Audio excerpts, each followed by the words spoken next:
नमस्कार मित्र हो, श्री स्वामी समर्थ. मित्र हो, दिवाळीचा सण आपल्या सर्वांच्या जीवनात आनंदाचे क्षण घेऊन येत असतो. पण ती दिवाळी कशी व कोणत्या प्रकारे साजरी करायची याची माहिती आपल्याला गुरुमाऊलींनी अगदी यथासांग आणि आपल्या हितगुजाप्रमाणे सामान्य सेवेकऱ्यांपर्यंत पोहोचवली आहे. तशीच दिवाळी आपण सेवेकऱ्यांनी साजरी करायला हवी आणि तेजोमय दिवाळी साजरी होते आणि त्यातच वेगळा आनंद आपल्याला मिळतो. धनत्रयोदशीच्या दुसऱ्या दिवशी नरक चतुर्थी असते. या दिवशी अभ्यंग स्नान करतात.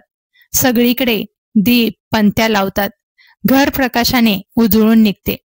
या दिवशी जो उशिरा उठेल तो नरकात जातो अशी समजूत आहे. तर बघा, आपण अगदी साध्या आणि सोप्या पद्धतीने लक्ष्मीपूजन कसे करायचं ती संपूर्ण माहिती या व्हिडिओमधून बघणार आहे. तर व्हिडिओ शेवटपर्यंत नक्की बघा.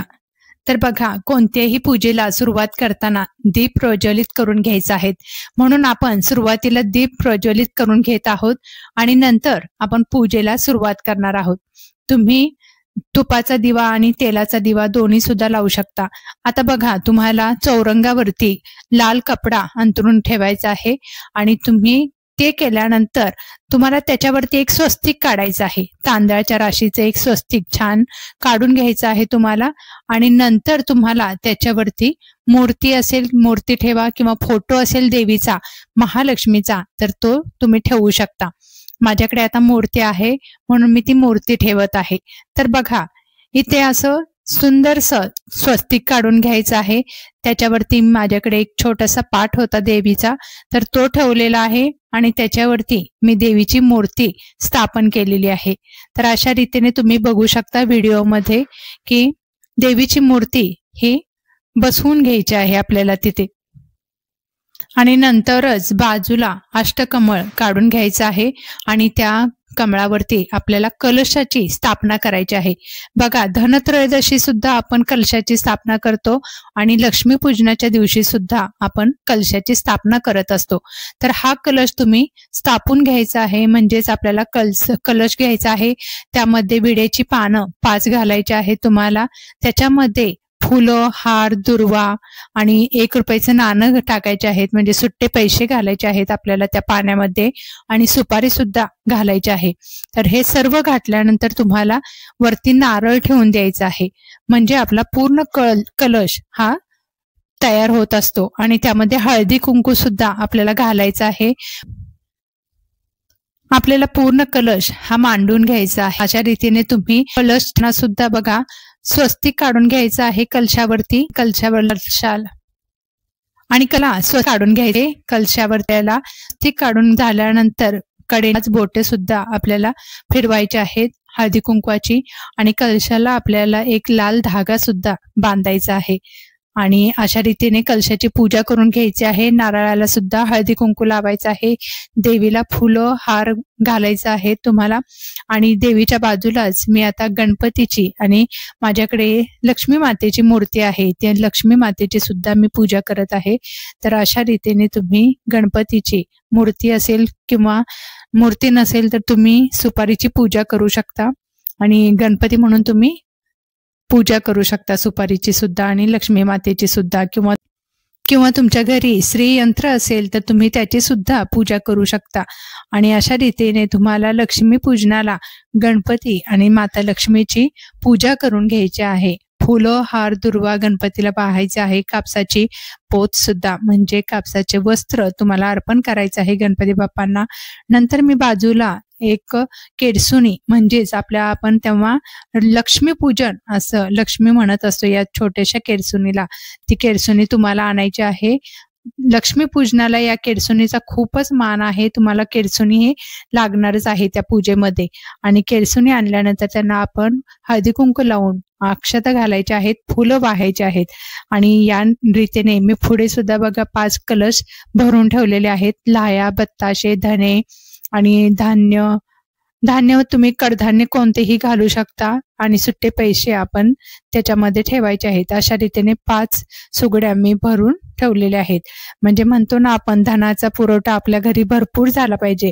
म्हणून अशा रीतीने आपल्याला लक्ष्मी मातेच्या पुढे पूर्ण हे 5 सुगड्या तुम्हाला भरून ठेवायच्या आहेत. ह्या बाजारात मिळतात आणि तुम्ही अशा रीतीने पूजा करू शकता. नंतर तुम्हाला आपल्या घरामध्ये जे काही सोनं असेल त्या सोन्याची पूजा करायची आहे. पैशाची पूजा करायची आहे. पैसा म्हणजेच आपण लक्ष्मी मानतो आणि त्या लक्ष्मीची पूजा करायची आहे आता या दिवशी. आणि सर्व हळदी कुंकू लावून अक्षता लावून तुम्हाला त्या पैशाची आणि सोन्याची सुद्धा पूजा करायची आहे. तर नंतर तुम्हाला फ्रुट्स ठेवायचे आहेत नैवेद्याला. फ्रुट्स अर्पण करायचं आहे आपल्याला. लक्ष्मी मातेला हळदी कुंकू लावून पूजा करायची आहे. त्यांना वस्त्र घालायचं आहे. अशा रीतीने तुम्ही लक्ष्मीपूजनाला लक्ष्मीची मूर्ती किंवा फोटो आणून पूजा करू शकता. मूर्ती नसेल तर तुम्ही फोटो ठेवून पूजा करू शकता. तर हे बघा किती सुंदर अशी महालक्ष्मीची मूर्ती आपल्या घरी आहे. तर मी ती पूजलेली आहे आणि ही संपूर्ण आपण घरातल्या घरात ही पूजा करू शकतो छान स्वतः. तर अशा रीतीने आपल्याला लक्ष्मीपूजनाची पूजा करायची आहे आणि खूप साध्या आणि सोप्या पद्धतीने तुम्ही ही पूजा करू शकता. आणि मिठाई वगैरे सुद्धा तुम्ही ठेवू शकता. प्रसादाला फ्रुट्स वगैरे ठेवायचे आहेत तुम्हाला. केळी, फ्रुट्स, 5 प्रकारचे फळं तुम्हाला ठेवायचे आहेत. अगरबत्ती, धूप लावायचं आहे आणि संपूर्ण पूजा तुम्हाला करून घ्यायची आहे देवीची. आणि हे करताना तुम्हाला नामस्मरण करत करत आपल्याला म्हणजे महालक्ष्मीचे स्तोत्र बोलायचं आहे. सर्व मंगल मांगल्ये शिवे सर्वार्थ साधिके शरण्ये त्र्यंबके गौरी नारायणी नमोस्तुते. अशा रीतीने तुम्हाला देवीचा मंत्र किंवा स्तोत्र, गणपतीचे स्तोत्र सुद्धा तुम्ही म्हणू शकता. गणपतीचा अथर्व शीर्ष सुद्धा तुम्ही म्हणू शकता किंवा मोबाईलमध्ये बाजूला लावून आपण श्री सूक्त वगैरे ठेवलं तरी सुद्धा चालतं. तर या वेळेला ही सर्व पूजा मांडून झाल्यानंतर तुम्हाला श्री सूक्त बोलायचं आहे, पुरुष सूक्त बोलायचं आहे, श्री स्वामी समर्थांचा जप करायचा आहे आणि गणपती अथर्व शीर्ष तर तुम्हाला बोलायचंच आहे.